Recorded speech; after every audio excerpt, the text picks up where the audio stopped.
Mohon kepada Bapak Ibu yang baru hadir dipersilahkan untuk menempati tempat duduk yang ada di depan. Iya kan? Alhamdulillah. Selamat ya, jadi Selamat jumpa. tablik.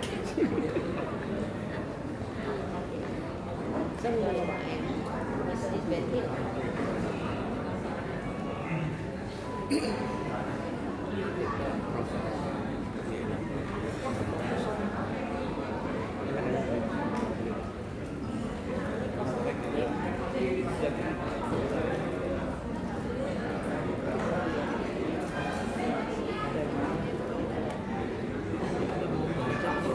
Mohon maaf untuk barisan bapak-bapak yang barisan paling belakang dan kedua dari belakang, tolong pindah ke depan supaya terlihat rapi.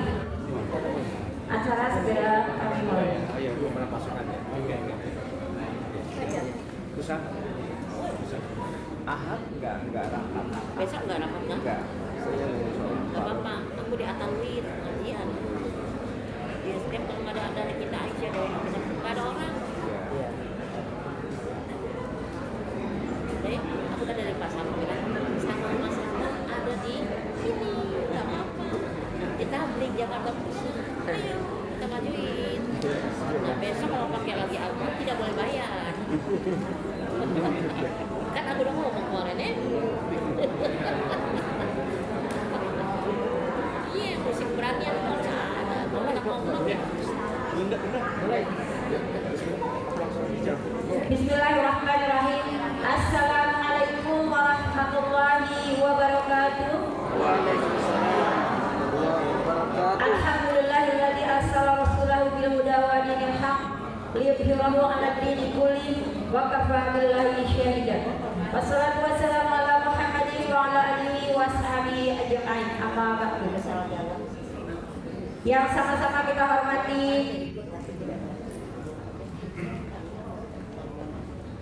Bapak Dr. Mufid Abdul Wahab MA, yang kami hormati pimpinan daerah Muhammadiyah Jakarta Pusat dan yang mewakili, yang saya hormati Ketua Panitia Ustadz Slamet Hussein MPD sebagai Ketua Pelaksana, para Ustadz dan Ustazah, Bapak Ibu sekalian yang tidak dapat kami sebutkan satu persatu dengan tidak mengurangi rasa hormat kami. Tiada kata yang indah yang dapat kita ucapkan kecuali ucapan syukur alhamdulillahirabbil alamin bahwa pada pagi hari ini kita dipertemukan di tempat ini dalam keadaan sehat walafiat. Salawat salam semoga tercurah atas junjungan kita Nabi besar Muhammad sallallahu alaihi wasallam, kepada keluarga dan para sahabatnya. Allahumma sholli ala Muhammad wa ali Muhammad kama shallaita ala Ibrahim wa ali Ibrahim. Insyaallah kita sebagai pengikutnya senantiasa istiqomah untuk menjalankan sunah-sunahnya sampai akhirnya ya. Bapak Ibu hadirin yang kami hormati, saya akan membacakan susunan acara yang akan berlangsung pada Hari Bermuhammadiyah PDM Jakarta Pusat. Yang pertama pembukaan, yang kedua pembacaan kalam ilahi, yang ketiga menyanyikan lagu Indonesia Raya dilanjutkan dengan lagu Mars Muhammadiyah. Acara selanjutnya yaitu sambutan Ketua Panitia sekaligus mewakili sebagai Ketua PDM Jakarta Pusat. Dilanjutkan dengan acara inti yaitu tausiah. Untuk membuka acara pada pagi hari ini, mari sama-sama kita buka dengan melafaz basmalah. Bismillahirrahmanirrahim. Untuk selanjutnya pembacaan kalam ilahi yang akan dibacakan oleh Ustadz Heri Johari MPD, kepadanya dipersilakan dengan segala hormat.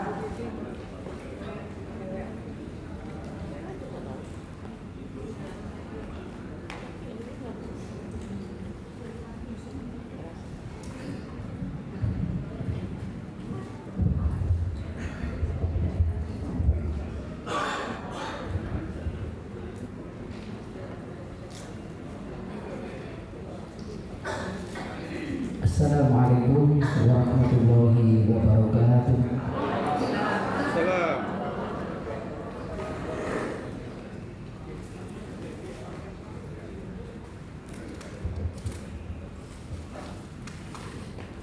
أعوذ بالله من الشيطان الرجيم.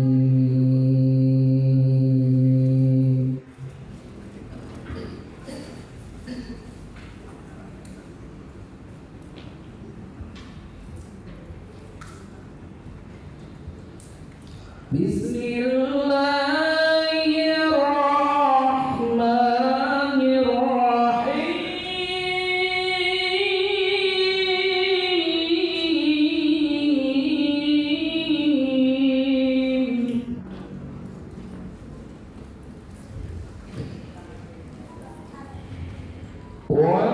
ولتكن منكم أمة يدعون إلى الخير ويأمرون بالمعروف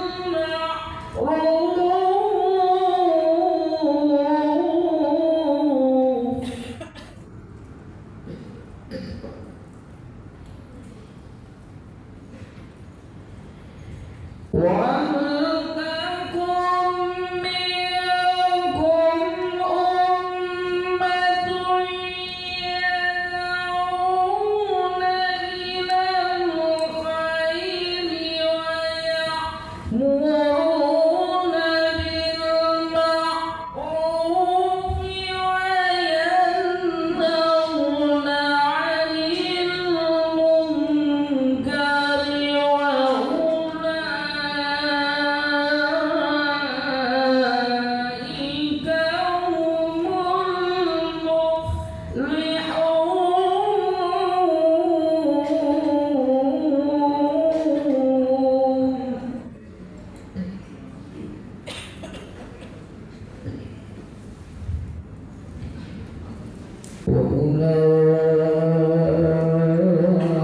وأولئك هم المفلحون.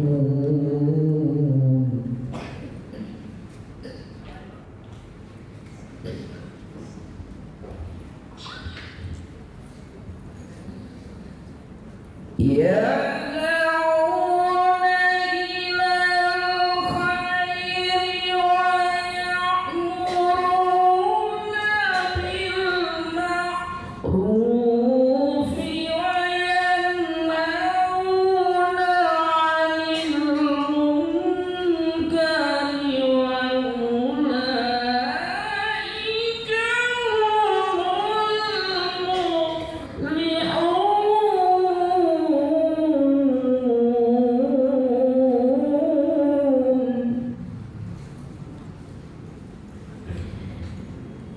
ولا تكونوا كالذين تفرقوا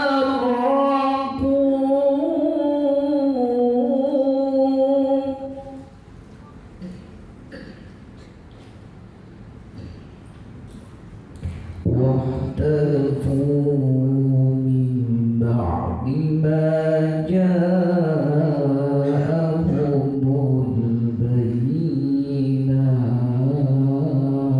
البينات.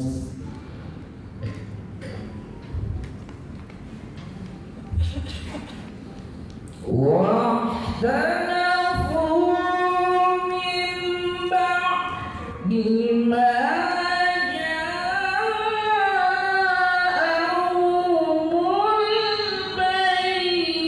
البينات وأولئك لهم عذاب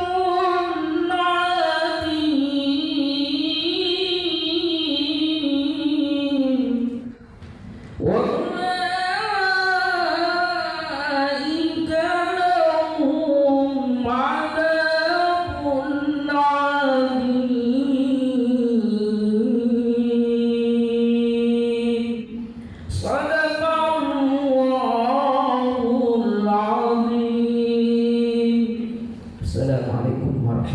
wabarakatuh.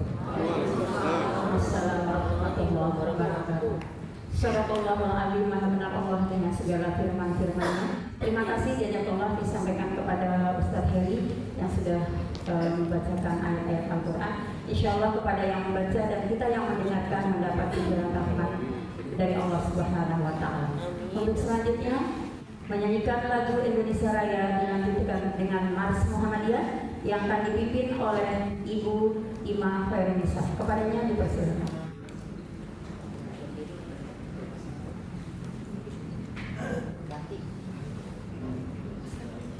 Kepada hadirin dimohon untuk berdiri.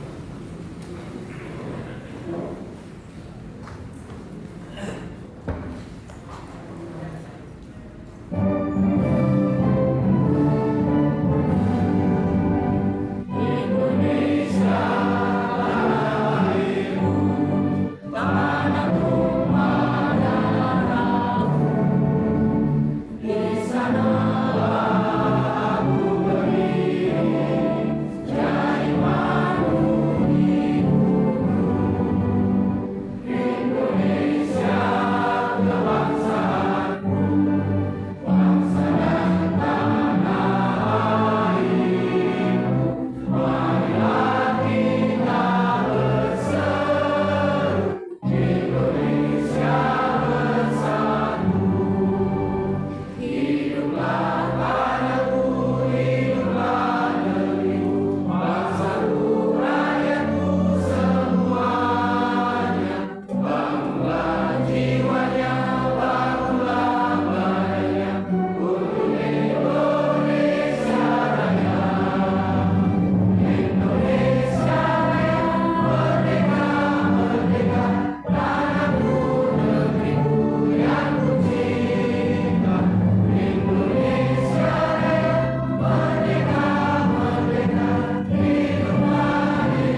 Untuk selanjutnya, sambutan Ketua Pelaksana, Ketua Panitia yang akan disampaikan oleh Ustadz Selamat Hussein MPD, kepada beliau dipersilakan.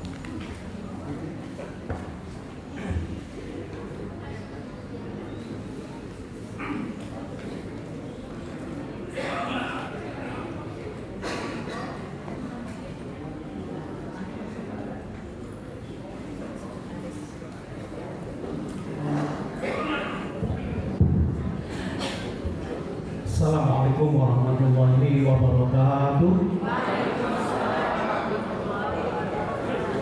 Innal hamdalillah wassalatu wassalamu ala Rasulillah wa ala alihi wa sahbihi wa mawala amma ba'd. Yang saya hormati Ketua Pimpinan Daerah Muhammad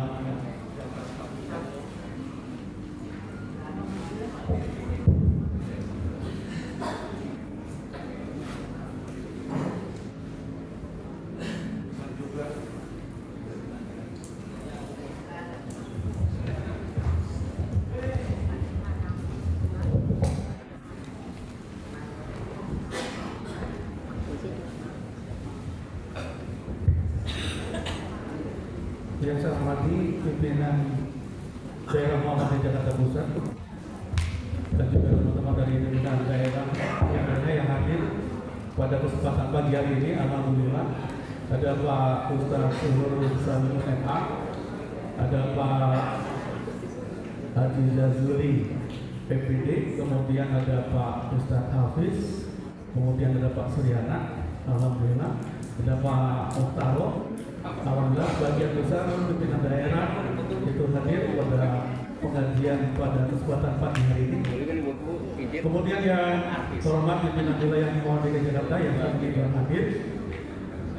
Yang saya hormati Ketua Aisyah Daerah Jakarta Pusat yaitu Ibu Hajah Samsidar Siregar. Alhamdulillah beliau juga hadir pada kesempatan pengajian Hari Muhammadiyah.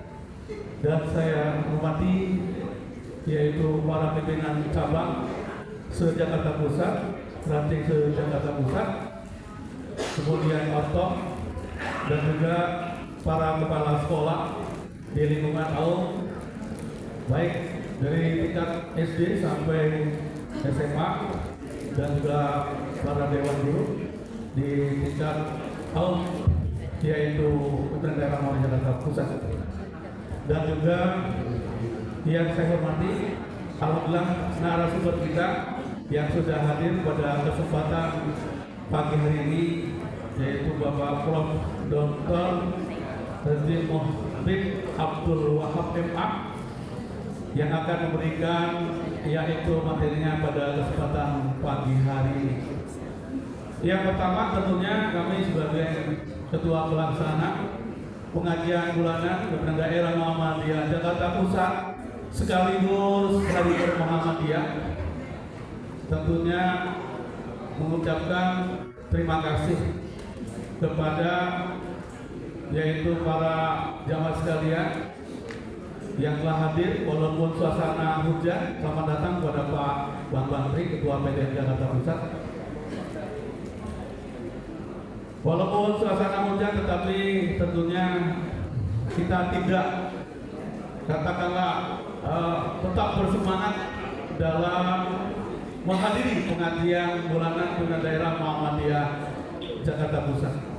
Dan untuk hari ini, bulan ini memang ketepatan di PC Keramat. Terima kasih buat pimpinan cabang Muhammadiyah Keramat yang telah memberikan atau membantu kami, memfasilitasi kami, baik tentunya dari kemarin, alhamdulillah kita sudah terbantu. Dan juga saya ucapkan terima kasih kepada teman-teman Majelis Tabligh pimpinan daerah Muhammadiyah Jakarta Pusat, juga dibantu oleh Majelis Tarjih pimpinan daerah Muhammadiyah Jakarta Pusat, dan lembaga kemasjidan pimpinan daerah Muhammadiyah Jakarta Pusat. Alhamdulillah, terima kasih. Dan tentunya mudah-mudahan pengajian ini bukan sekedar kita mendengarkan, tetapi yang terpenting adalah mengamalkan dalam kehidupan sehari-hari. Jadi itu saja yang kita sampaikan. Sebelum saya akhiri, saya mau pantun dulu Pak, Ibu, supaya bercakap apa? Saya mau pantun dulu. Pergi ke sungai mencari ikan. Ikan sembunyi dalam bejana. 4 kitab telah Allah turunkan. Al-Quran kitab yang paling sempurna. Demikian yang saya sampaikan. Kurang lebihnya saya mohon maaf. Saya salah. Nasrul minallahi wa fadluh. Wassalamualaikum warahmatullahi wabarakatuh.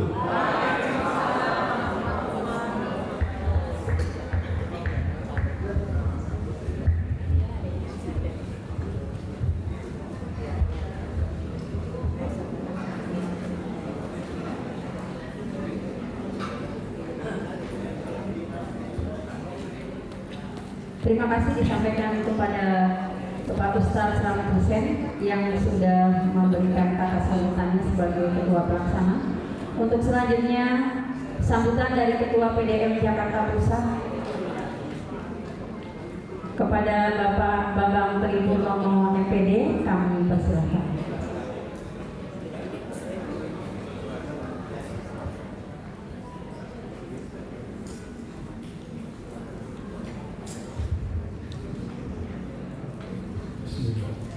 Assalamualaikum warahmatullahi wabarakatuh. Waalaikumsalam. Alhamdulillah, Allahumma shalli ala Muhammad wa ala ali Muhammad. Allah Ta'ala fi kitabih wa Bismillahirrahmanirrahim. Innani anallah la ilaha illa ana fa'budni wa aqim salata wa dzikra. Allah Rasulullah Qul amantu billahi wa mustaqim. Alhamdulillah. Pengajian Muhammadiyah Zaman Hari Muhammadiyah di Jakarta Pusat bisa terlaksana adalah ngaturnya ulama lahir ketemu dah Ustaz mungkin saja lah saya dulu mohon maaf saya agak lama karena tadi menyambangi di SD yang agak jauh. Dan salam dari teman-teman di beberapa tempat, mereka tidak full ikut pengajian karena di tempat masing-masing ada kegiatan. Insya Allah nanti kita akan mendapatkan ilmu yang bermanfaat untuk bersama-sama kita jalani dalam kehidupan kita sehari-hari. Saya mengingatkan bahwa Muhammadiyah itu adalah gerakan Islam, dakwah amar ma'ruf nahi munkar dan tajdid, berpedoman kepada Al-Quran dan Sunnah Rasulullah, bertujuan menegakkan dan menjunjung tinggi agama Islam sehingga terwujud masyarakat Islam yang sebenarnya. Dalam Mukadimah Garam Besar Muhammadiyah pada akhirnya terakhir, bapak-bapak kita dulu sudah berpikir jauh. Mudah-mudahan dengan Muhammadiyah ini mengantarkan umat Islam menuju pintu gerbang surga Jannatul Ma'wa dengan keridhaan Allah Subhanahu wa taala. Jadi jauh-jauh hari udah begitu Bapak. Jadi kita dengan bermuhammadiyah mudah-mudahan kita akan dibawa oleh Muhammadiyah menuju pintu gerbang surga Jannatul Ma'wa. Nah, masuk surganya itu ikut masing-masing. Dibawa saja ke pintu gerbang masuk sangat luar biasa. Mohon maaf, saya nggak berpanjang dalam. Terima kasih kepada hadirin yang berhadir pada hari ini dari cabang-cabang, dari Aum ya, kemarin juga kami sampaikan pada teman-teman, silakan diatur Aum tolong diberikan. Nanti ada beberapa kegiatan setelah ini, kegiatan pembinaan baik guru-guru maupun pengurus-pengurus pengurus di cabang dan pengurus-pengurus majelis serta lembaga di daerah ya, melanjutkan dari program yang dilaksanakan oleh PP Muhammadiyah. Kemarin pada saat puasa kami PWM se-Indonesia, PDM se-Indonesia melaksanakan kegiatan Idul Fitri dan kemudian juga nanti RTL-nya rencana kerja harus dilaksanakan untuk pembinaan di cabang dan ranting serta aum-aum yang ada di tempat kita masing-masing. Mudah-mudahan kegiatan PDM yang begitu padat ya, insya Allah akan kita bisa laksanakan. Walaupun beberapa teman ada yang kurang sehat ya. Alhamdulillah saya usahakan untuk tetap menjaga kesehatan, sehingga ya kalau soal pegel-pegel, panas, pusing ya itu ngurusi Muhammadiyah seperti itu. Juga saya mengingatkan kembali, mengurus Muhammadiyah itu banyak masalah, tapi itu dinamis. Kita harus terus berjalan. Mudah-mudahan bisa berjalan. Ada Ustaz Suhur, udah ada Ustaz Selamat Hussein, ada Ustaz Jajuli dan teman-teman yang lain yang sekarang sedang di perjalanan itu. Mudah-mudahan ilmu yang kita dapatkan nanti bermanfaat untuk bekal menjalani kehidupan dakwah kita di Muhammadiyah yang kita cintai ini. Mohon maaf, nasrul minallah wa fathul qarib. Assalamualaikum warahmatullahi wabarakatuh.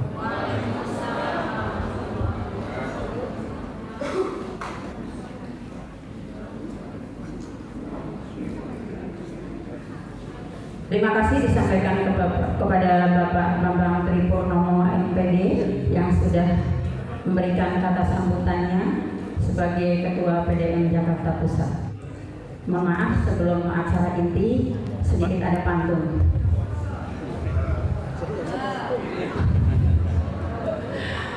Habis dari pagi kayaknya agak ada yang ngantuk saya lihat. Ya. Pergi ke kota membeli jamu. Pahit dong. Pulang-pulang membawa buah delima. Terima kasih atas sambutan Bapak Bambang Tri. Semoga acara ini berjalan dengan sempurna.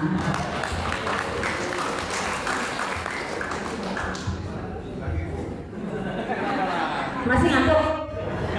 Masih ngantuk gak? Kalau masih ngantuk dia lagi kita. Untuk acara selanjutnya yaitu acara inti yang akan disampaikan oleh Bapak Dr. Mufti Abdul Wahab MA. Kepada beliau dipersilahkan dengan tema, ayo biar kita nggak ngantuk, kita baca temanya secara bersama-sama. Oke, 1, 2, 3 dengan tema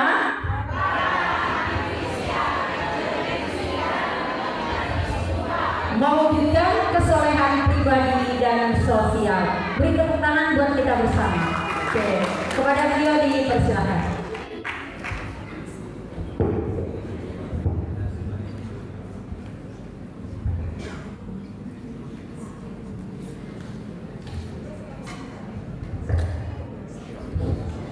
Bismillahirrahmanirrahim.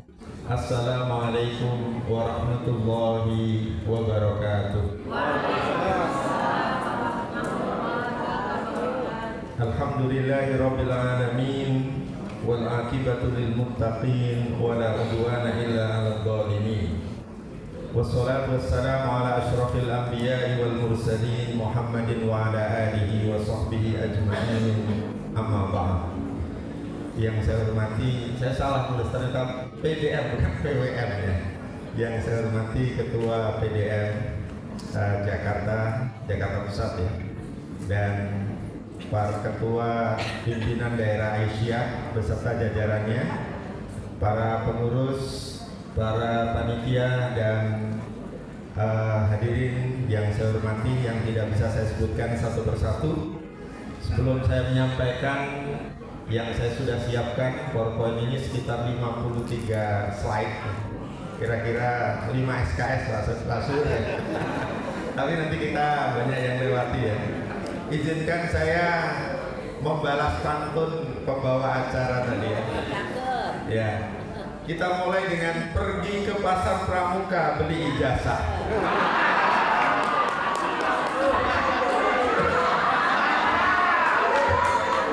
Mari bersemangat di hari bermuhammadiyah. Jadi rupanya pasar pramuka itu tadi saya lihat di medsos sudah berubah menjadi UPP, Universitas Pasar Pramuka. Nantilah. Baik, yang pertama mari kita bersyukur kepada Allah Subhanahu wa Ta'ala di pagi hari yang sejuk, diiringi rintik-rintik hujan.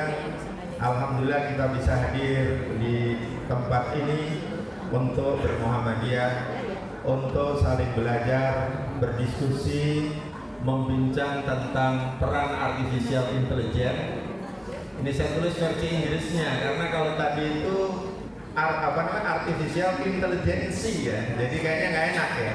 Atau dalam kurung sering disebut dengan AI. Sebetulnya ini bukan makhluk baru ya, karena kalau nama AI itu sudah banyak ya dari Sunda. Jadi sebetulnya AI itu produk lokal, produk Sunda terutama ya. Dalam pendidikan ismuba mewujudkan kesalehan, saya ganti dikit jangan pribadi, kesalehan personal dan sosial. Biar dari segi apanya ya, dari segi diksi dan dari segi kofiahnya, kalau dalam ilmu arut qawafi itu bunyi akhirnya setimbang, setara. Ya, jadi kita akan bincang ini dalam konteks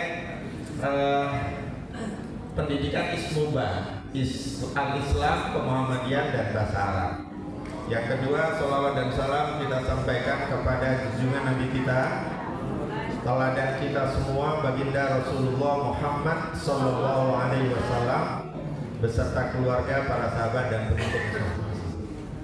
Mudah-mudahan kita termasuk pengikutnya yang senantiasa istiqomah hingga akhir hayat kita, dan mudah-mudahan di saat kita dipanggil menghadap Allah kita dalam keadaan husnul khotimah.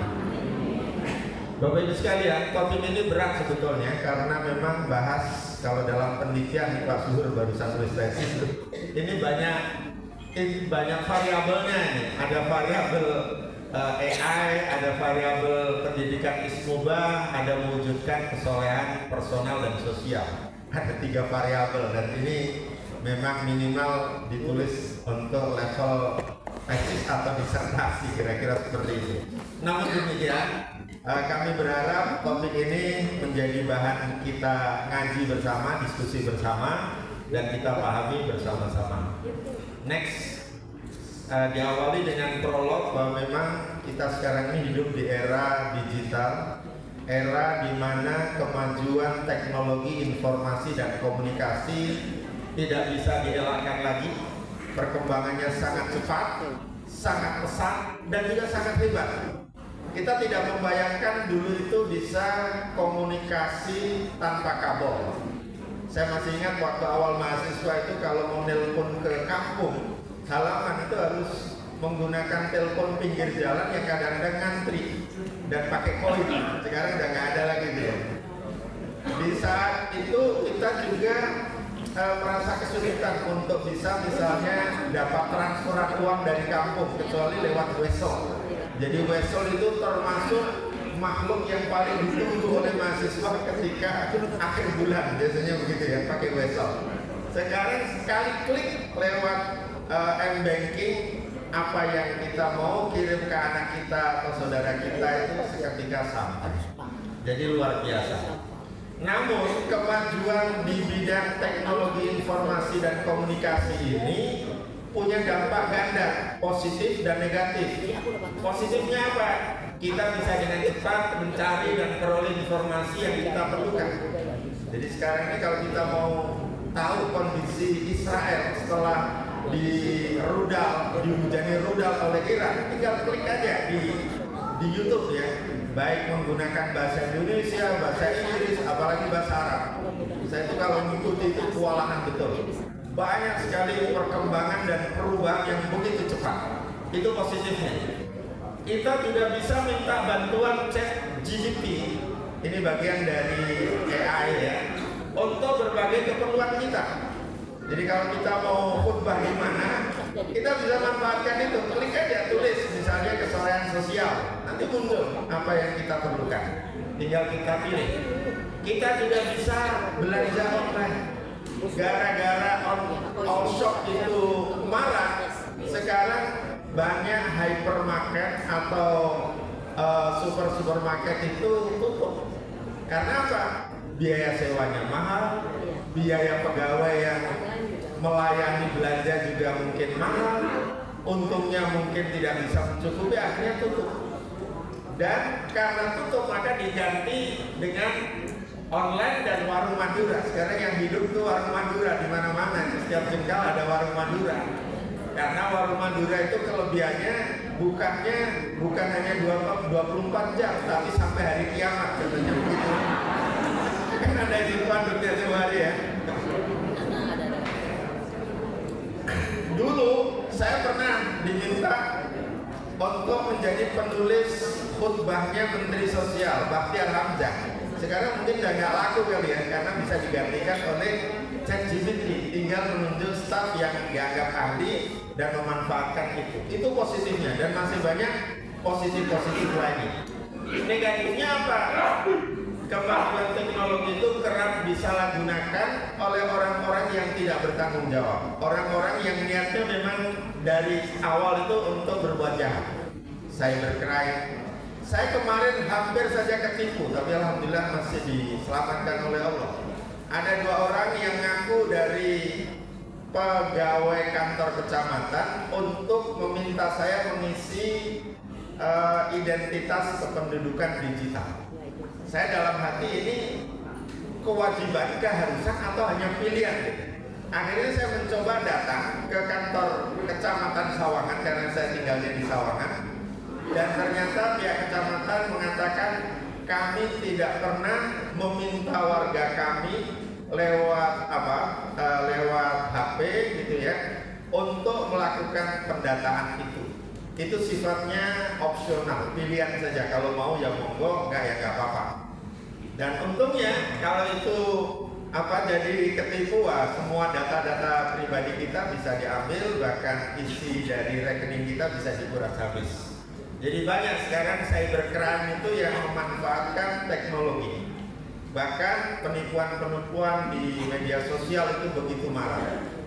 Kemudian kita juga melihat misalnya dengan adanya kemajuan teknologi ini, judol marak, judi online, dan kita menjadi nomor 1 itu judolnya.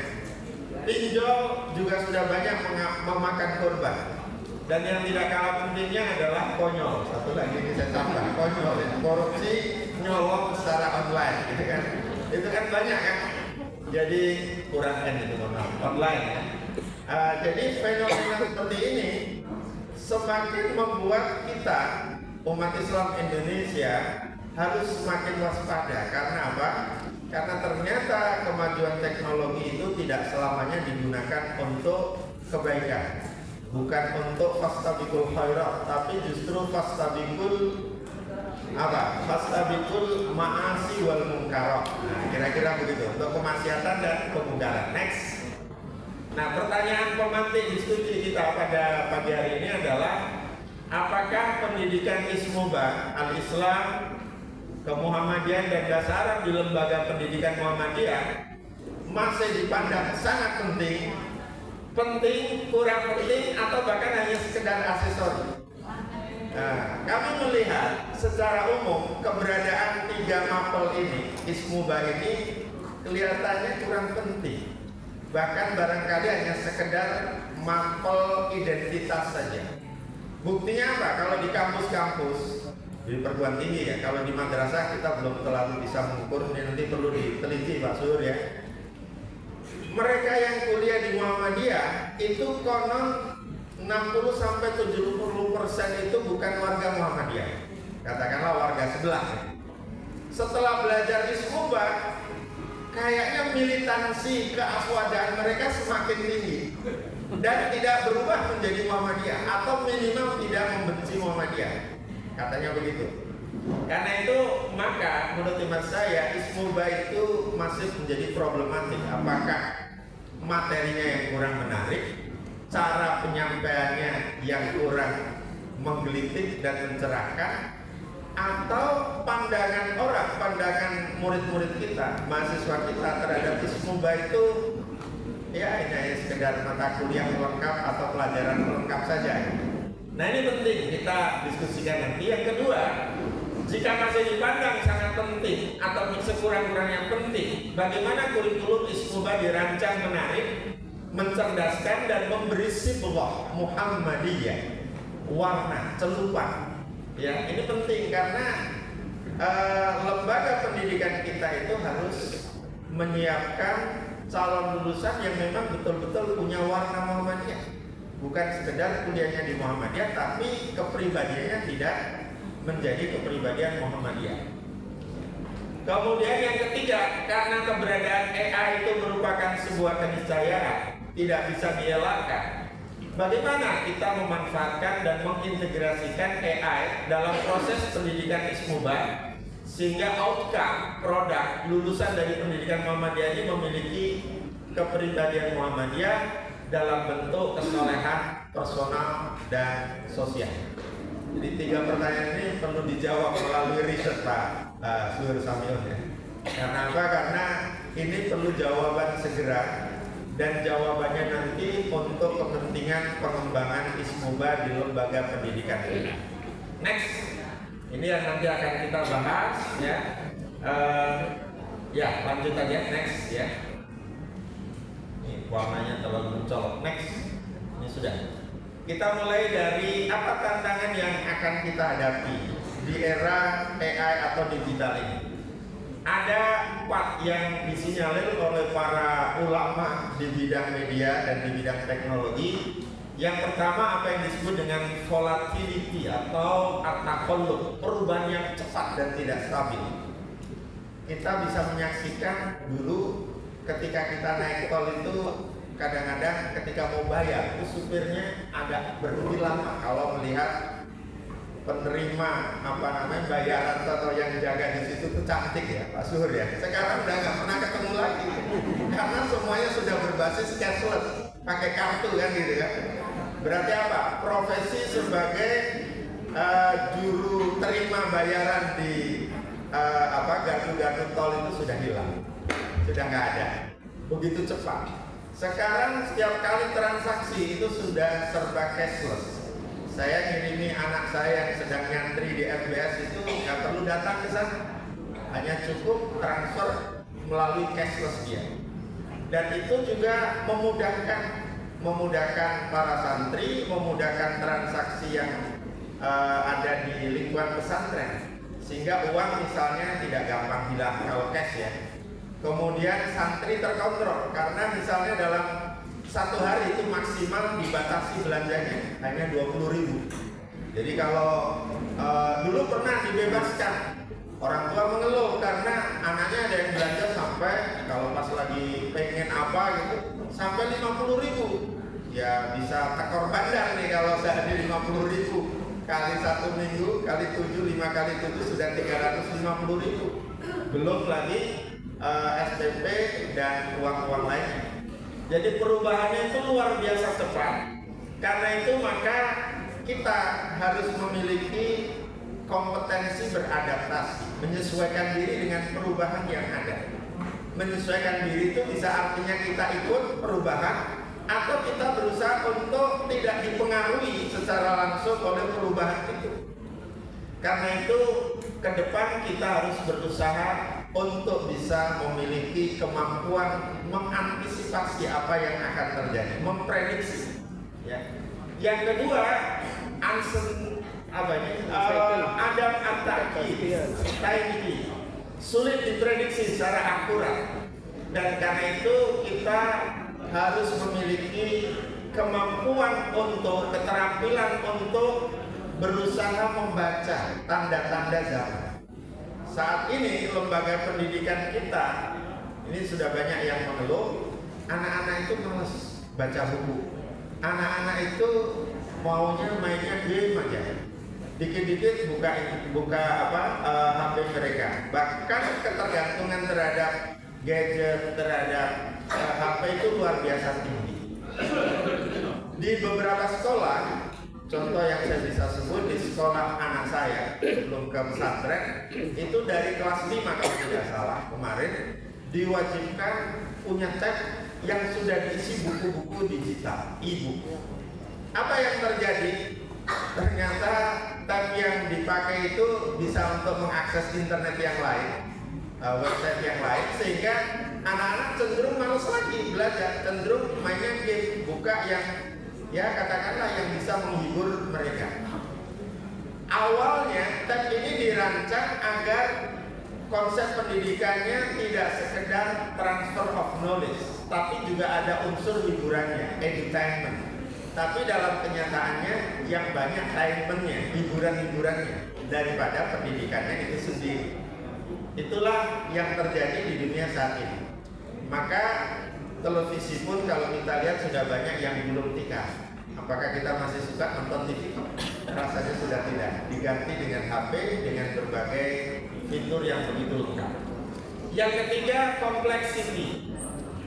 Masalah yang berkaitan dengan kemajuan teknologi dan AI itu banyak berisi atau banyak diisi, disusupi dengan hal-hal yang membuat kita bingung.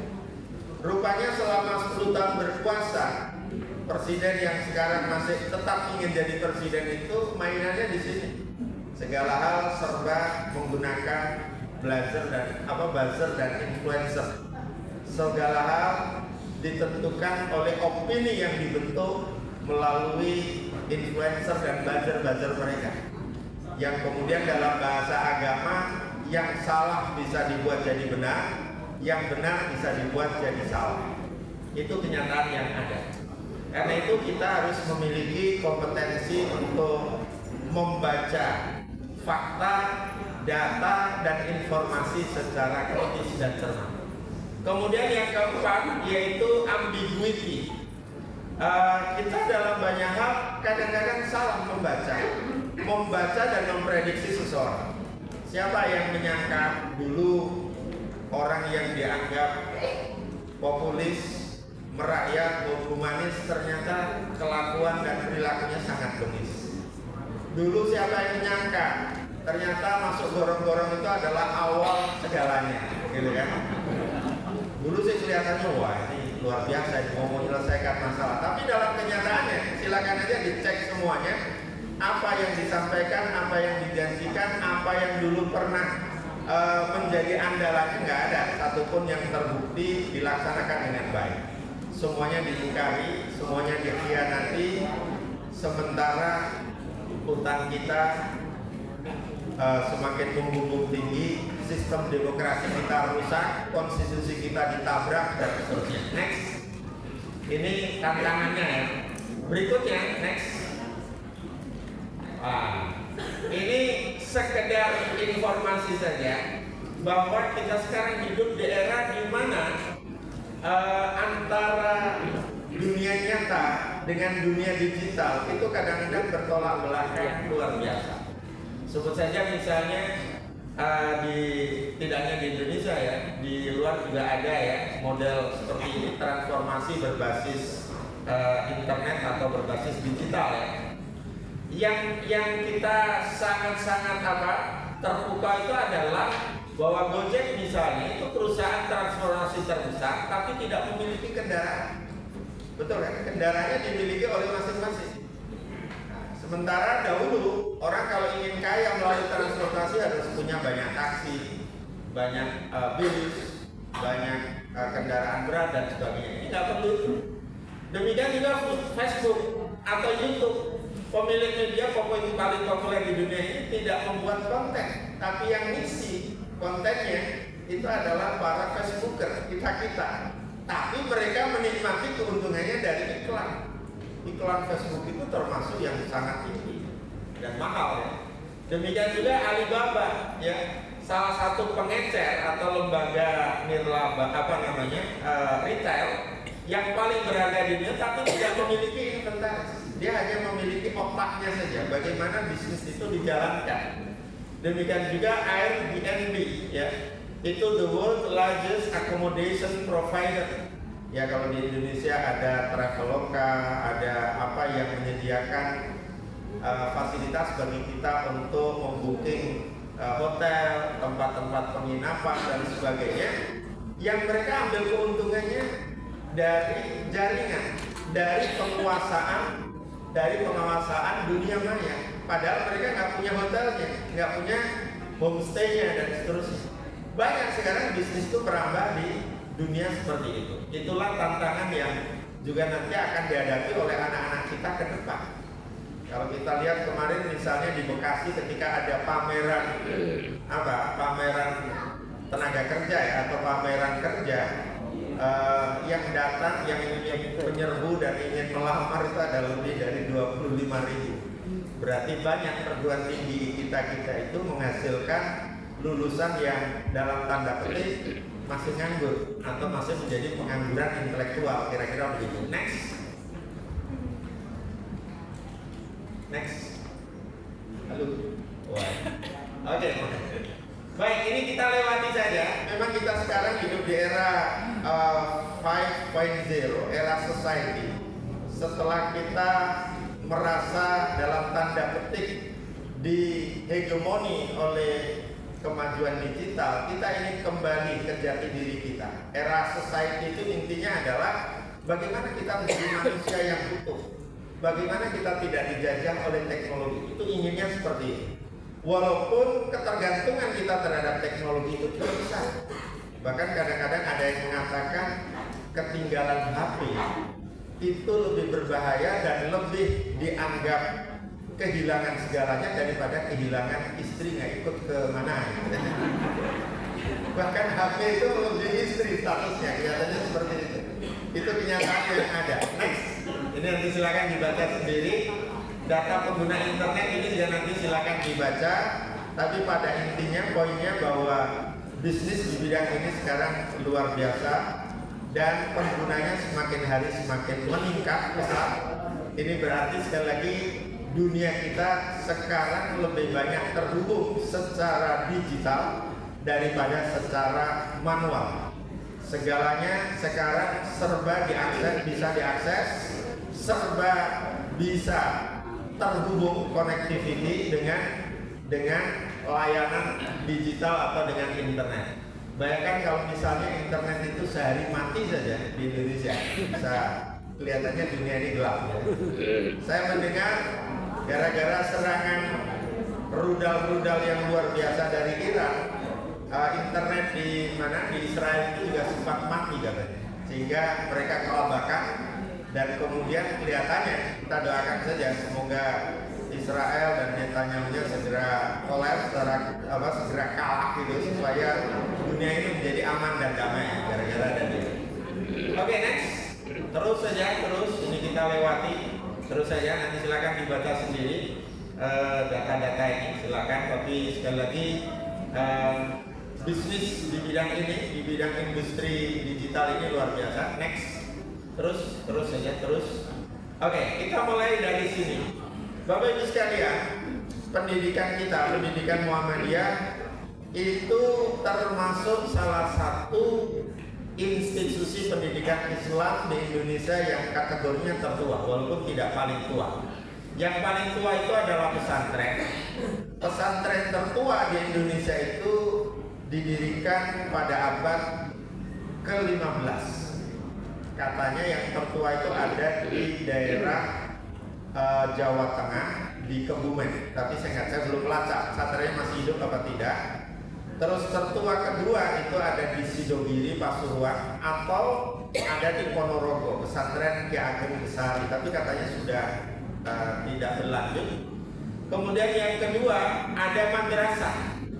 Kalau pesantren itu lebih banyak dipengaruhi oleh tradisi dan budaya Hindu awalnya, dari kata tantrik katanya. Nah, madrasah ini muncul dan berdiri lebih banyak dipengaruhi oleh tradisi dan pengaruh Timur Tengah modern, madrasah. Maka namanya juga masih nama Arab, madrasah.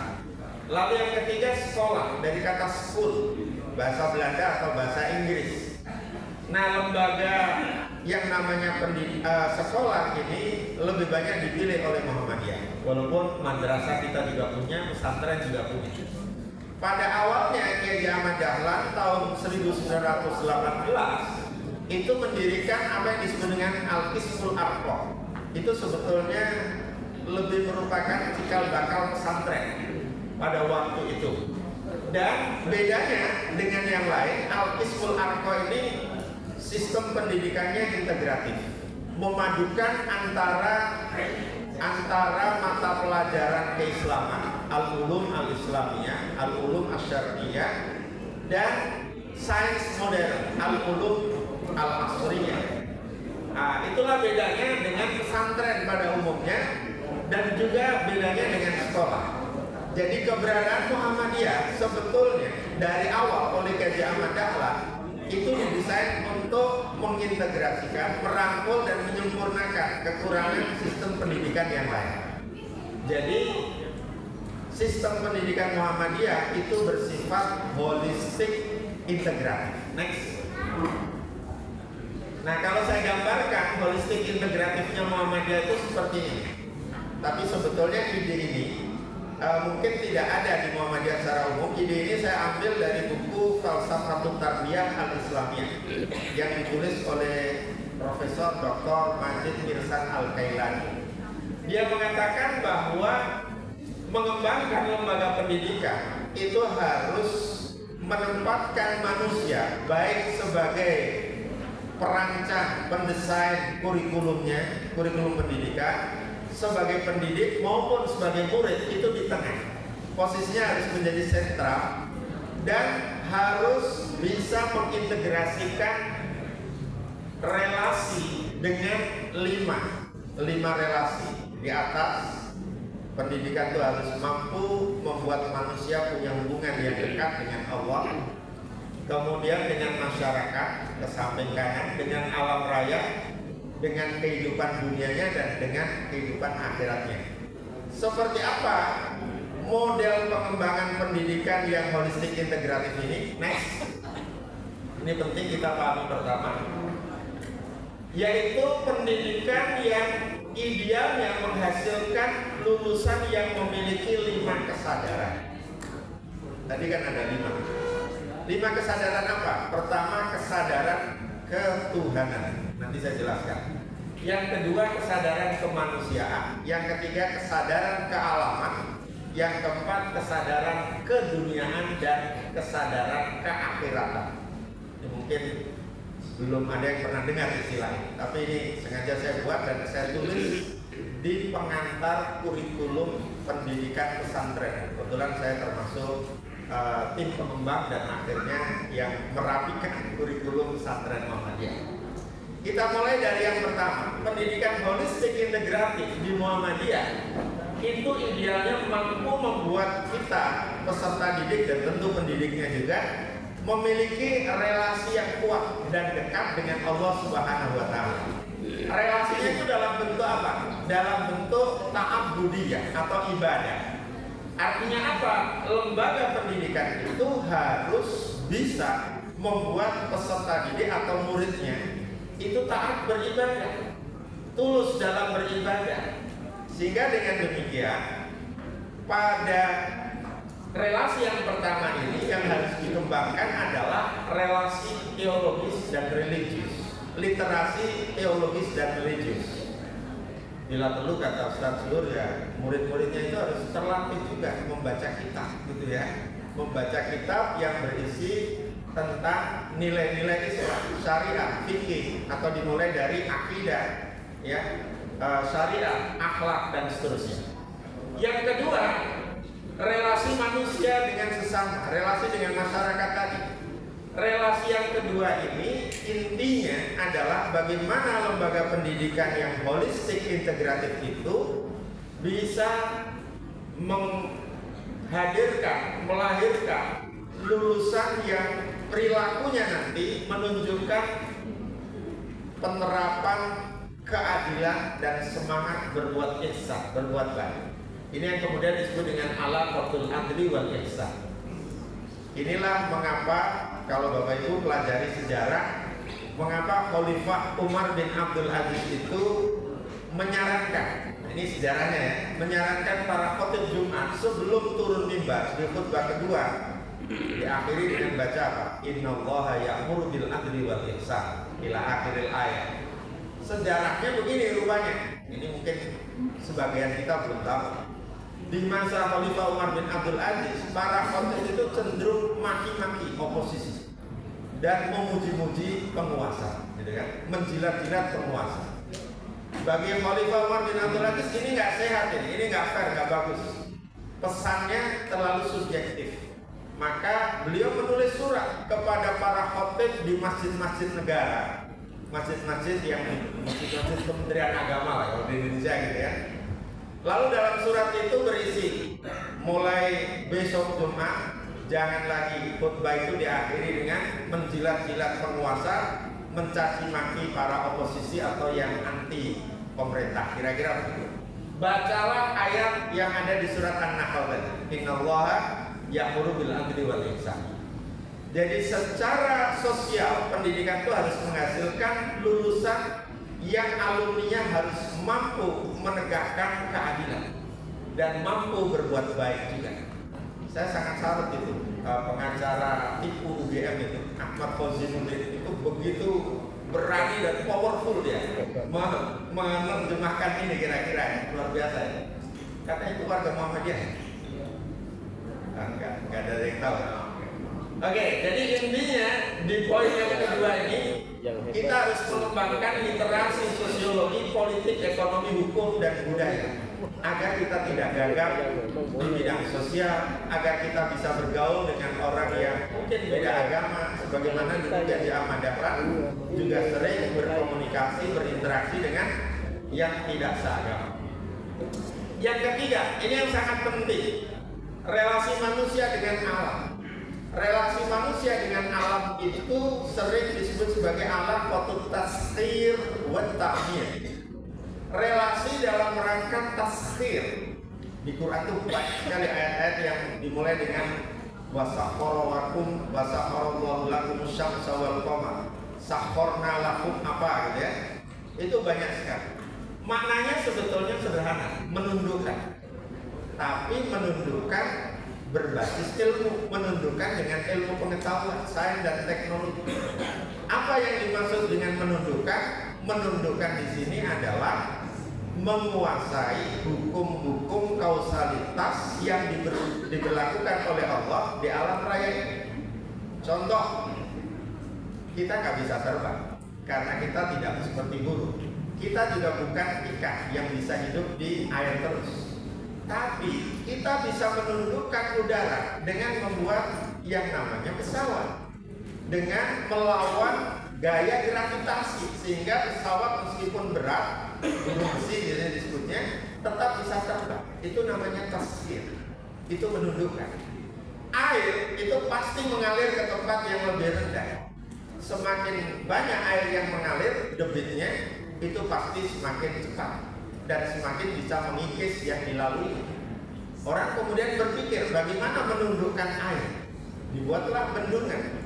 Bendungan dibuat sedemikian rupa sehingga airnya bisa dialirkan ke turbin dan menghasilkan pembangkit listrik tenaga air.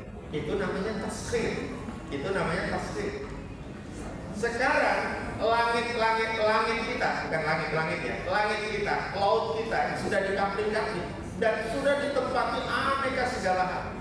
Kita nyimpan data kita itu di cloud sekarang, tidak lagi di bumi ya. Bahkan laut kita pun juga dikapling-kapling ya sekarang ya. Itu karena kita bisa menundukkan angkasa dan membuat yang ada di langit-langit ini menjadi arena connectivity segala hal. Semuanya itu ternyata bukan semata-mata kita melihat bintang di langit, tapi langit yang ada di atas wilayah Indonesia ini menyimpan banyak rahasia. Sehingga kalau kita tidak kuasai teknologinya, kita tidak bisa menundukkan hukum kausalitas itu.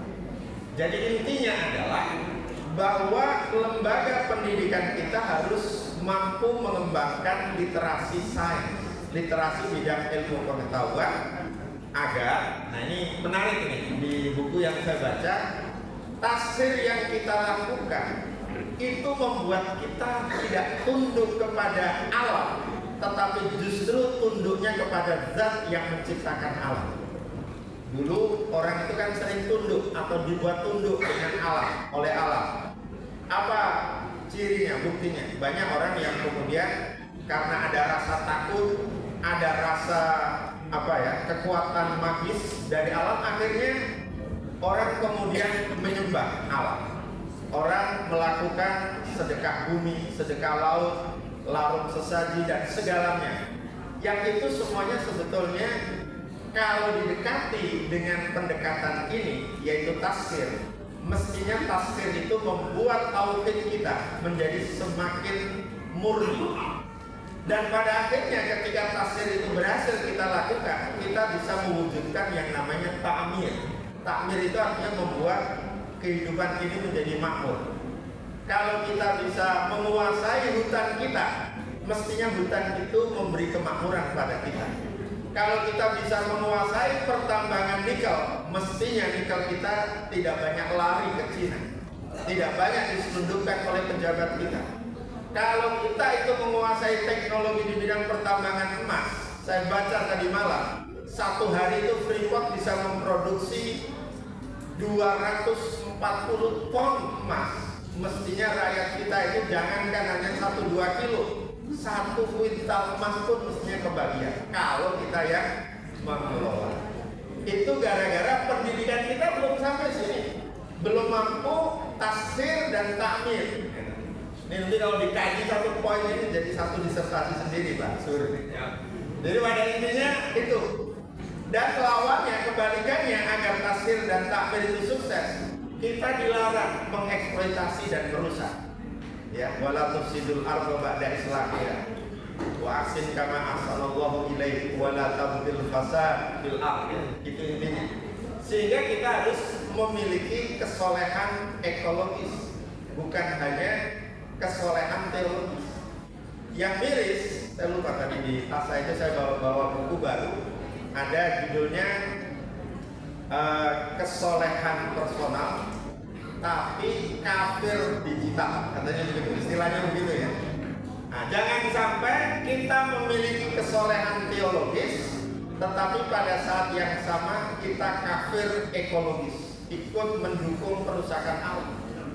Jadi jangan sampai Muhammadiyah dengan menerima tawaran pengelolaan tambang itu bisa terjebak dalam kafir ekologis. Walaupun secara teologis Muhammadiyah akidahnya, syariah dan ibadahnya mungkin tidak diragukan, gitu ya. Oke, yang keempat, relasi manusia dengan kehidupan dunianya. Kalau tadi itu dilandasi oleh ayat, semuanya ada ayatnya, tapi saya nggak eksplor satu-satu.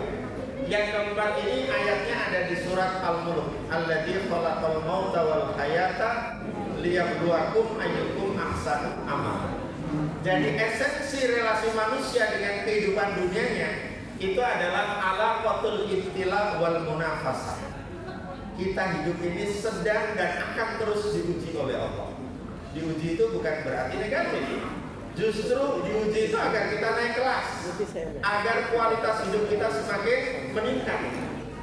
Dan supaya kita memiliki kemampuan untuk terus meningkatkan kualitas diri, maka kita harus siap berkompetisi. Dan supaya bisa berkompetisi, kita harus memiliki kompetensi, gitu ya. Jadi dalam hidup ini konteksnya pendidikan. Setiap murid dan lulusan pendidikan Muhammadiyah harus diberikan kesadaran keduniaan. Ini kan tadi konteksnya 5 kesadaran ya. Kalau yang pertama itu adalah kesadaran ketuhanan, yang kedua kesadaran kemanusiaan, yang ketiga kesadaran kealaman, keempat kesadaran keduniaan. Yang kelima, nah ini yang berbeda dengan sistem pendidikan manapun.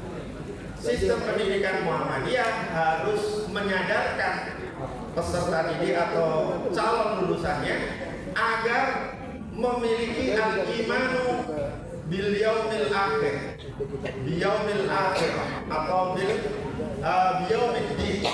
biyaumil jaza. Mengapa? Karena kehidupan itu tidak berakhir di sini. Nanti ada kelanjutan setelah mati. Ada alam barzah, alam kubur, dan alam sesudahnya, alam akhirat. Karena itu maka pendidikan Muhammadiyah harus bisa menumbuhkan rasa tanggung jawab. Jadi relasi kita dengan kehidupan akhirat itu konteksnya adalah kita harus menjadi pribadi-pribadi yang bertanggung jawab dalam hidup ini. Mengapa? Karena pertanggungjawaban akhirat itu bersifat personal, nggak ada yang bersifat komunal. Jadi kalau di dalam akidah Kristen itu siapa saja yang percaya Yesus itu pasti masuk surga, itu bohong besar. Karena apa? Semua orang nanti akan bertanggungjawabkan amalnya sendiri-sendiri, tidak kemudian ditanggung. Enak banget kalau serba ditanggung, ditebus oleh Sang Juru Selamat. Nggak perlu dong Allah menciptakan neraka, cukup surga saja. Apalagi promosinya kalau ada yang meninggal itu telah berpulang ke rumah Bapak di surga. Jadi Bapak itu punya rumah di surga. Baik, jadi ini kan kaitannya dengan ayat apa? Inna sam'a wal basara wal fu'ada kullu ulaika kana anhu mas'ula. Pendengaran kita, penglihatan kita, hati kita, sikap dan perbuatan kita semuanya nanti dimintai pertanggungjawaban oleh Allah di akhirat. Pendidikan kita nasional kurangnya di sini. Sehingga apa? Sehingga lulusan perguruan tinggi itu banyak yang kemudian nggak bermoral, nggak banyak yang tidak memiliki rasa tanggung jawab. Negara sendiri dirusak, uang rakyat dikorupsi. Ini karena nggak ada rasa pertanggungjawaban. Seolah-olah mereka ini nanti tidak akan diaudit oleh Allah di akhirat. Nah, pendidikan kita harus menumbuhkan kesadaran pentingnya tanggung jawab dalam hidup ini. Karena kanan kiri kita itu ada malaikatnya, Raqib dan Atid yang selalu mencatat, mengawasi, dan Allah sendiri juga selalu sari'ul hisab. Semua yang kita lakukan nggak ada yang terlewat sedikit pun. Nah, inilah dalam bahasa saya pendidikan Islam yang holistik integratif. Tapi masih ada lanjutannya, ini belum selesai. Next. Seperti apa holistik integratifnya? Ini saya kaitkan dengan rancangan kurikulum di pesantren, karena saya menggawangi itu di LPP, Lembaga Pengembangan Pesantren PP Muhammadiyah. Seperti apa holistik integratifnya? Yang pertama harus berbasis tauhid. Jadi pendidikan itu harus dikembangkan, terutama kurikulumnya dengan tauhid yang benar. Yang kita dulu di masa lampau kita sering tauhid kita itu murni, bebas dari penyakit TBK sekarang, bukan TBC ya, tahayul bid'ah, karena ejaan lama dulu khurafat. Kalau K yang sekarang banyak, bukan hanya khurafat, bisa juga klinik, bisa juga apa? Kakak yang lain itu banyak, saya lupa kemarin saya sudah mencatat itu. Jadi K-nya itu banyak.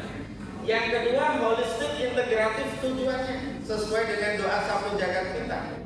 Jadi pendidikan kita harus mengantarkan peserta didik kita bisa fid dunya hasanah wa fil akhirati hasanah wa qina adzabannar.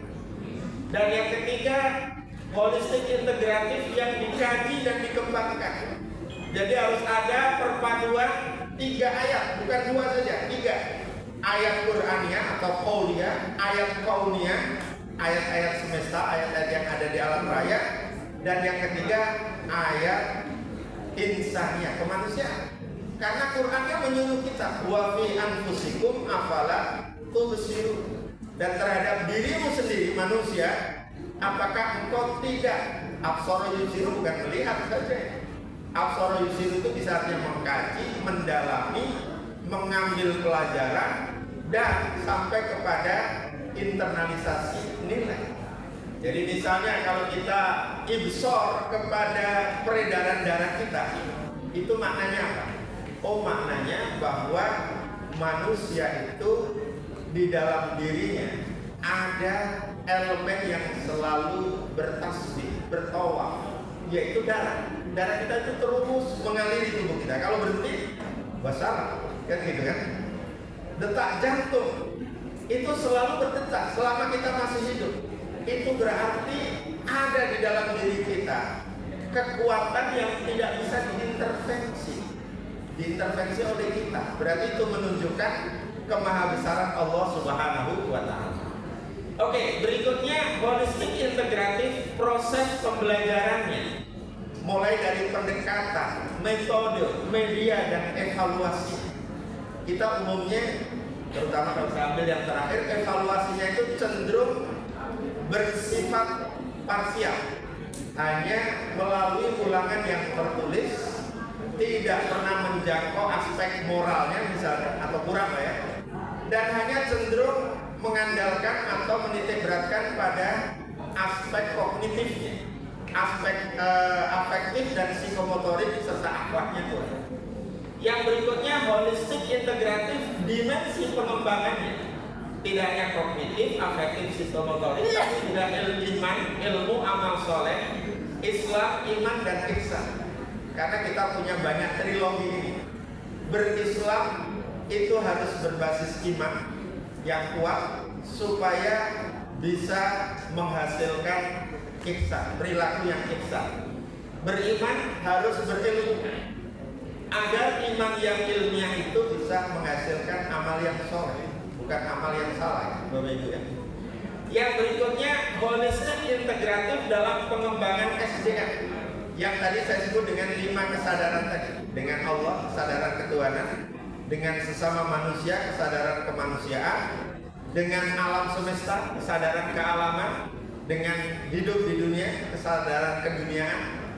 Jangan sampai yang tertanam pada peserta didik kita itu menjadi apa yang diprediksi oleh Nabi, penyakit akhir zaman, hubud dunia wa karahiyatul maut, atau yang sering disebut dengan wahd, gitu kan. Lalu kesadaran keakhiratan, ini penting, Mas kuliah. Lalu yang kelima, holistik integratif 5H. Kemarin Pak Menteri Pendidikan kita hanya menyebut 3. 3 itu sebetulnya pendapatnya dari UNESCO. Saya tahu itu tahun berapa, 2000-an sudah pernah muncul.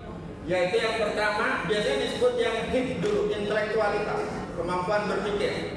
Kemudian H, hati, spiritualitas. Head, keterampilan. Saya tambahkan 2, humanity, kemanusiaan. Kemudian harmoni, keharmonisan dengan lingkungan sosial dan lingkungan alam. Jika 5H ini bisa diintegrasikan dalam proses pendidikan kita, insya Allah lulusan pendidikan Muhammadiyah melalui ismubanya, mereka menjadi manusia-manusia yang luar biasa, pasti memiliki kesalehan personal dan kesalehan sosial. Sebenarnya kalau sampai sini di akhir sudah cukup ini. Baik, tapi nggak apa-apa, kita lanjutkan. Kita kuliah 5 SKS. Lanjut. Ini menarik nih kalau yang mengamati atau yang meminati kajian pendidikan. Next, ayo next. Baik, saya ingin sedikit saja menyampaikan terkait dengan pendidikan holistik integratif yang dipilih oleh Muhammadiyah dari basisnya. Saya melihat 5 ayat pertama di surat Al-Alaq yang turun pertama kali itu bisa atau layak dikaji lebih dalam sebagai basis pengembangan pendidikan Islam. Bagaimana memaknainya? Kalau artinya ini sudah tahu. Ya, ini nanti stroberinya diambil di pasar masing-masing. Oke, next. Ya, next. Apa makna kelima ayat ini? Kalau saya melihat yang pertama, mengapa dimulai dengan perintah Iqra bismi rabbik? Iqra bismi rabbik itu esensinya adalah perintah untuk mengembangkan literasi dan liberasi. Literasi itu kita tahu lah, bagaimana agar kita melek sains, melek angka, melek ekonomi, melek digital dan seterusnya. Liberasi itu kalau saya minjam istilah Kunto Wijoyo, intinya adalah bagaimana kita menjadi manusia yang merdeka, manusia yang tidak terikat lagi oleh penyakit-penyakit syirik, bisa membebaskan diri kita dari syirik politik, syirik sosial, apalagi syirik-syirik yang bersifat bendawi dan duniawi. Itu yang pertama. Bismi Rabbik, mengapa membaca itu harus dikaitkan dengan nama Tuhan? Agar yang kita baca itu punya nilai ibadah dan sekaligus mempengaruhi kepribadian kita. Maka Bismi Rabbik itu pesannya adalah transendensi. Bagaimana segala aktivitas hidup kita itu senantiasa dikoneksikan dengan Allah Subhanahu wa Ta'ala. Makanya bacaan yang paling sering kita baca adalah Bismillah. Misalnya selain Bismillah. Yang ketiga, Alladzi khalaq, yang telah menciptakan. Ciptaan Allah itu banyak. Ya alam, ya kita dan sebagainya. Nah ini pesannya adalah integrasi dan interkoneksi antara ayat Qur'aniyah, ayat kauniyah dan ayat insaniyah tadi. Jadi Bismillahirrahmanirrahim khalaq itu mengarah ke sana sebetulnya. Itu yang saya pahami. Nanti boleh berbeda pendapat ya. Sesama ulama boleh berbeda pendapat. Kalau bisa sih jangan berbeda pendapatannya ya. Pendapat boleh beda ya. Yang ketiga, yang keempat, khalaqal insana min 'alaq. Manusia itu diciptakan oleh Allah. Kalau arti biologisnya itu dari zigot ya, alaq. Tapi arti sosiologisnya menurut saya alaq itu dari kata alaq kok, yang artinya memiliki ketergantungan. Hidup manusia itu tidak bisa sendirian, selalu memerlukan yang lain. Sehingga maknanya adalah pentingnya humanisasi dan harmonisasi. Pentingnya kita memandang orang lain itu sebagai manusia. Jangan seperti setan nyawu, PM setan nyawu ya, yang menganggap rakyat Palestina itu apa? Dianggap tidak lebih baik dari anjing atau apa. Tembari kan pernah menyatakan seperti itu. Itu luar biasa penghinaannya. Padahal ketika ini ada sedikit kisah ya, ketika anak gubernur Mesir waktu itu Amr bin As, anaknya itu ikut lomba pacuan kuda, kalah dengan rakyat biasa yang menunggangi kudanya dengan cepat. Lalu sang anak gubernur nggak terima karena dikalahkan oleh rakyat jelata. Begitu sampai di garis finish, rakyat jelata tadi dipukuli, diperlakukan secara dolim. Akhirnya dia mengadu kepada umat di Madinah. Ini dari Mesir ke Madinah yang mengadukan soal perlakuan tidak menyenangkan dan melakukan kezaliman. Lalu Umar bilang, jangan sekali-kali engkau mendolimi orang lain. Jangan engkau berbuat merugikan dan menyakiti orang lain. Ungkapan yang populer itu adalah mata ista'batum annas wa qad waladathum ummahatuhum. Sejak kapan kamu memperbudak orang lain, padahal ibu-ibumu itu melahirkanmu dalam keadaan merdeka. Nah, itu. Jadi kesana arahnya kira-kira. Warabukal akram. Ini juga ada yang menarik. Mengapa Allah memperkenalkan sifat al-akram, yang maha mulia, yang maha murah? Karim itu murah, maha memberi, banyak mengasihi, gitu ya. Itu intinya adalah bahwa pendidikan harus menjadi proses moralisasi dan spiritualisasi, proses yang membuat anak didik menjadi bermoral dan memiliki spiritualitas tinggi. Next, ada lanjutannya. Nih, mengapa ada gambar itu? Siapa tahu Bapak Ibu yang tapi sebenarnya sedang diboikot. Ini dulu bikinnya waktu belum diboikot. Mohon maaf. Ya, tapi jangan sampai dengan melihat itu Bapak Ibu jadi lapar gitu ya. Walaupun saya juga udah mulai lapar. Alladzi 'allama bil qalam. Mengapa kata kolam diperkenalkan di situ? Berarti di situ ada pesan bahwa proses pendidikan itu harus menjadi proses instrumentalisasi, penggunaan instrumen berbasis teknologi dan literasi digital. Jangan diartikan al-qalam itu hanya gini. Kalau ini sudah ketinggalan zaman. Sekarang ya laptop kita, internet kita itu qalam di era modern. Allamal insana malam ya'lam. Pendidikan memang harus menjadi proses intelektualisasi, membuat orang yang nggak tahu jadi tahu, melek literasi, dan sekaligus bisa mewujudkan dirinya sendiri, menjadi dirinya sendiri, aktualisasi diri. Kemudian Bapak Ibu, penggunaan kata kholaq di awal surat Al-Alaq. Ini juga mengandung pesan pendidikan itu harus bisa mengembangkan kemampuan berpikir kritis dan kreatif serta inovatif. Karena kata kholaq itu adalah menciptakan sesuatu, khalqus syai' minal adam, creatio ex nihilo kalau dalam bahasa filsafat, menciptakan sesuatu dari yang tidak ada, itu kreatif. Dan di antara kreativitas Allah itu bisa dibuktikan, tapi sayang sebagai peserta didik itu mikirnya kadang-kadang nggak nyampe situ. Sebagai contoh, kita berada di ruangan ini agar terang itu butuh berapa lampu kalau gitu. Tapi Allah untuk menerangi alam seluas ini cukup satu matahari. Kreatif bukan? Bukan hanya sekedar sinarnya yang terang, fungsinya juga luar biasa. Gara-gara negara kita itu berada di garis khatulistiwa dan selalu ketemu matahari setiap hari, kita itu penghasil energi panas bumi terbesar di dunia. Nah, ini kan harus disyukuri. Itu karena Allah memiliki sifat al-khaliq, yang mencipta atau berkreasi. Nanti ada sebutan yang lain, yaitu badi samawat wal ardh, dari segala yang ada, dari yang tidak ada menjadi ada. Lalu penggunaan al-akram tadi juga menunjukkan proses pembelajaran itu harus berbasis cinta. Ini mendahului kurikulum cinta yang dibuat oleh Kemenang. Terus terang ini saya tulis yang ini ya, itu kira-kira 5 tahun yang lalu. Kasih sayang, kemurahan dan ketulusan hati. Kira-kira begitu. Next, nanti dibaca-baca lagi ya, biar dibahas. Next. Oke, apa pesan moral dari perintah Iqra sebagai landasan pendidikan kita? Yang pertama, semua ayat Al-Quran sangat potensial dibaca dan dimaknai sebagai sumber nilai. Jadi semua yang kita baca itu harus menghasilkan nilai yang menjadi pegangan dalam hidup kita, menjadi sumber inspirasi, teori dan ilmu. Banyak sebetulnya teori-teori yang bisa diambil dari Al-Quran sebagai contoh, dan ini penting dikembangkan dalam kehidupan kita bermasyarakat, berbangsa dan bernegara. Kita pernah dengar ada istilah tabur tuai. Siapa yang menabur kebaikan akan menuai kebaikan. Itu bisa menjadi teori interaksi sosial. Ayatnya jelas, in ahsantum li anfusikum wa in asatum falaha.